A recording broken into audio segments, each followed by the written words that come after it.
Hello, I'm taking on a challenge to beat every playable Nintendo published game. The next games are The Return of Mario Bros. And Mario Bros. For the Classic series. That's right, after last week's video covering a bunch of Versus System ports, today we have more ports. This time we're taking a look at two variations of a game that was already a port on the NES to begin with, Mario Bros. I'm sure most of you already know this, but just in case you don't, Mario Bros. Was an arcade game released by Nintendo in 1983, and it received an NES port early into the console's life. I played both of these a while ago, so if you want to learn more about the game, you can check the links to the original videos in the description. Now, fast forward 3 years later, and Nintendo decided to release the game for the Famicom Disk System. It was called Kaettekita Mario Bros, which I've translated as The Return of Mario Bros. Instead of just re-releasing the game like they did with many of their other FDS ports, they actually changed this one up quite a bit, in more ways than you might even expect. The most obvious changes were to the physics. Now Mario can turn in midair. Novel, I know. This version also added back a bunch of arcade content that was cut from the game's initial NES release. However, there was one other major change made to the game. It featured a ton of advertisements. Wait, really? This was an advert game? Who for? Well, it was for a food company called Nagatinian, which still exists to this day.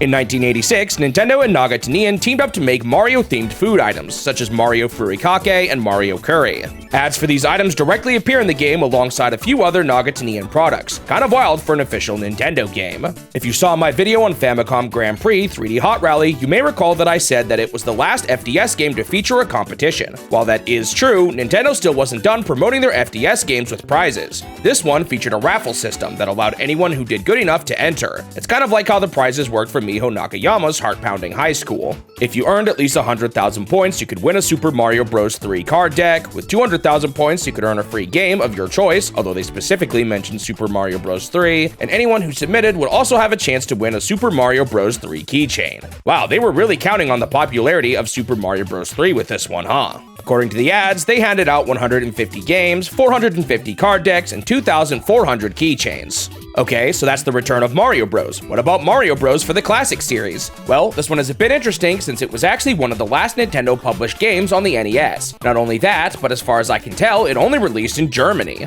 So what even was the Classic series? Well, the Classic series was a marketing label that was used in North America and Europe. These were re-releases of games at a lower price point. It's kind of part of a bigger umbrella of re-release labels that have been called different names over the years, such as the Player's Choice and Nintendo Selects labels. Typically, these re-releases didn't feature any changes from the original games, but Mario Bros. Is an exception. For whatever reason, they decided to essentially take the return of Mario Bros., remove the mode with all the ads, and re-release the game in Germany. While I haven't heard anything official from Nintendo as to why this only released in Germany, I can't help but wonder if the fact that Nintendo of Europe is located there played some kind of role. Since this version is clearly based on the return of Mario Bros., I think a case could be made that these are actually the same title just with some drastic regional differences, but I decided to play both of them in the end. As I said before, this version was actually one of the last Nintendo published games released on the NES, launching in Germany in 1993, well after the SNES had launched across Europe.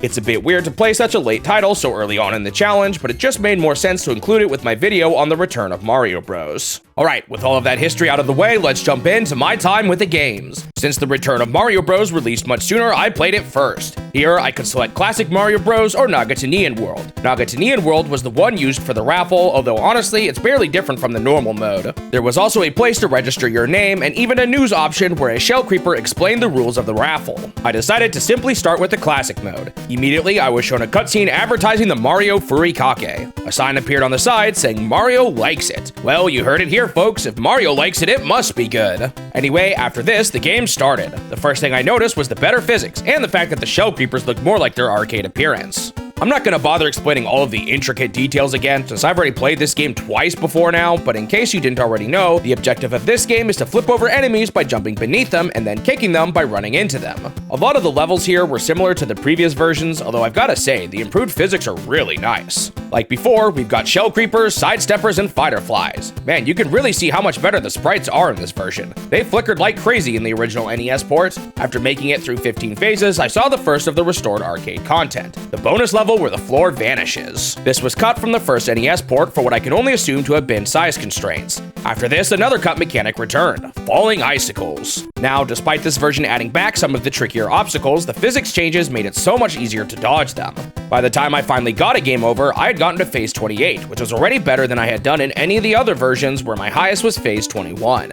After the game over, the game sent me to a leaderboard where I had crushed the top score by almost 7 times as many points. Also, if you recall, 200,000 points was the highest score needed for the best prize, although keep in mind that only applied to the Nagatanian mode. So I already felt good about the normal mode and decided to move on to Nagatanian World next. Once again, it started with an ad. In this one, Mario and Luigi were goofing around when this random Japanese guy appeared out of nowhere and started teleporting around and throwing out confetti. This is apparently supposed to be a man called Saburo Kitajima, a real-life actor and singer who was appearing in Nagatanian ads at the time. After this, the only noticeable change was a screen where the game advertised fried rice, and once again, it told me that Mario likes it. Other than that, things hardly seemed different at first. However, once I made it to 100k, I was taken to a special bonus screen where it told me a code I could send to Nintendo in order to enter the raffle. I guess I should probably try and reach 200k and see if there's another message there too. I lost a couple of lives along the way, but once I reached 200k points, I saw the final bonus screen. This one was wild. It featured multiple Marios and Luigis wearing pointy hats, dancing, and playing music on the top of a bunch of city buildings. Geez, explain this one, lore masters.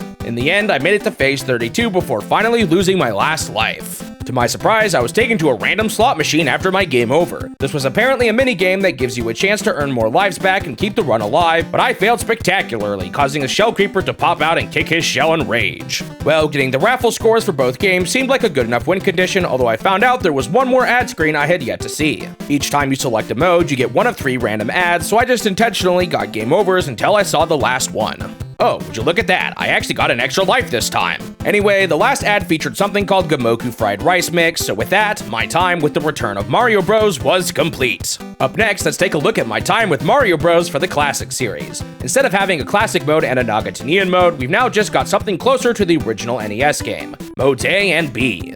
After selecting it, instead of being shown ads, it brought back the how-to cutscenes from the arcade version.